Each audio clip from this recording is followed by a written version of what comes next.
Assalamualaikum warahmatullahi wabarakatuh. Perkenalkan saya Septiana Lucy Chandrawati dari program studi Perbankan Syariah Fakultas Ekonomi dan Bisnis Islam UIN Raden Mas Surakarta. Pada kesempatan kali ini saya akan mereview kembali tentang materi pelaporan dan analisa laporan keuangan yang akan saya bahas melalui 5 subbab pembahasan yang ada di sini.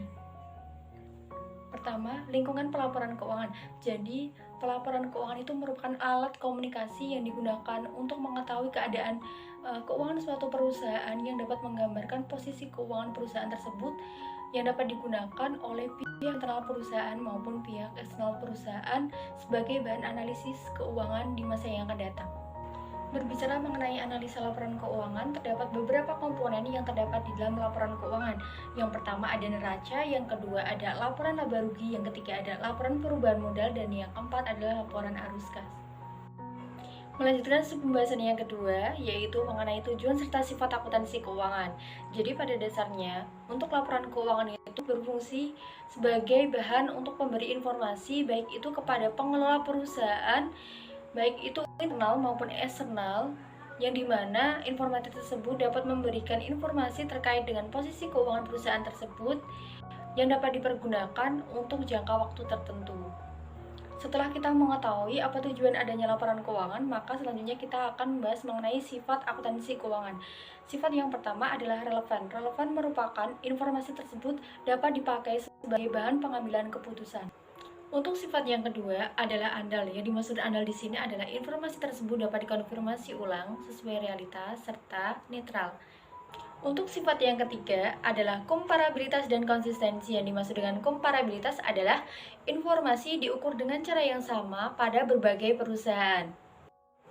Sedangkan untuk yang dimaksud dengan konsistensi adalah penggunaan metode yang sama dalam jangka waktu yang cukup lama. Untuk pembahasan yang ketiga adalah audit laporan keuangan. Jadi audit laporan keuangan itu merupakan salah satu proses yang dimana di dalamnya itu mengoreksi tentang pos-pos yang ada dalam laporan keuangan, memastikan bahwa hal tersebut semua sudah benar dan tanpa melalui proses koreksi jurnal audit, serta dilampirkan juga terkait dengan bukti-bukti yaitu kertas kerja audit. Untuk pembahasan yang selanjutnya adalah tujuan audit. Tujuan dilakukannya audit adalah untuk mengeluarkan opini audit apakah laporan yang disajikan itu sudah sesuai dengan realita dan sesuai dengan pedoman akuntansi yang dipakai secara umum. Untuk tujuan kedua adalah untuk proses diagnosis dan sistematis untuk pengambilan keputusan terkait dengan akun tidak memenuhi dengan SOP yang berlaku. Dan yang ketiga adalah untuk mendapatkan bukti yang adil terkait dengan kondisi keuangan yang sebenarnya pada perusahaan tersebut. Untuk pembahasan yang keempat adalah analisa laporan keuangan. Jadi analisa laporan keuangan itu salah satu proses mereview sebuah laporan keuangan yang dimana laporan keuangan itu sebagai bahan baku evaluasi dan memprediksi posisi keuangan perusahaan di masa sekarang atau di masa yang akan datang. Selanjutnya terkait dengan tujuan serta manfaat dari pelaksanaan analisa laporan keuangan ada 5, yaitu yang pertama untuk mengetahui harta kewajiban dan modal suatu usaha, untuk mengetahui kelebihan serta kekurangan suatu perusahaan tersebut, untuk mengetahui potensi keuangan perusahaan di masa yang akan datang, yang keempat untuk memperoleh kesimpulan dalam pengambilan keputusan, dan yang terakhir untuk menyimpulkan keberhasilan suatu perusahaan dengan perusahaan lain yang sejenis.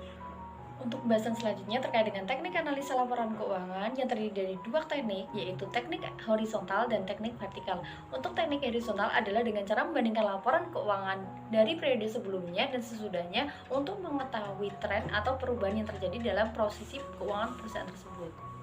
Untuk selanjutnya adalah analisis vertikal yang dimana pada analisis ini berkenaan dengan angka pada masing-masing baris yang dibandingkan dengan angka total. Untuk sebuah pembahasan yang terakhir terkait dengan strategi manajemen laba. Jadi strategi manajemen laba itu dapat digambarkan atau dapat dijabarkan adalah sebuah perilaku manajer dalam sebuah perusahaan yang mempermainkan faktor akrual diskresional dalam perusahaannya untuk menentukan besaran pendapatan, karena standar akuntansi itu menyediakan berbagai alternatif metode dan prosedur yang dapat digunakan oleh perusahaan. Untuk pembahasan terakhir adalah tujuan strategi manajemen laba ada 5. Yang pertama, mengelabui investor terkait dengan penyajian laporan keuangan yang disajikan oleh perusahaan terkait. Yang kedua, untuk mendapatkan keuntungan sepihak atau bonus atau justru mungkin juga akan menimbulkan kerugian bagi beberapa pihak. Yang ketiga, menaikkan harga saham perusahaan. Yang keempat, alasan motivasi politik dengan alasan untuk menghemat pajak perusahaan tersebut.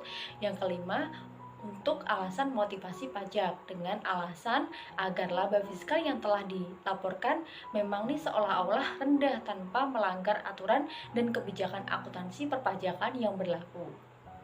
Sekian penyampaian materi terkait dengan pelaporan dan analisa laporan keuangan. Saya mohon maaf apabila ada salah kata dalam penyampaian. Wassalamualaikum warahmatullahi wabarakatuh.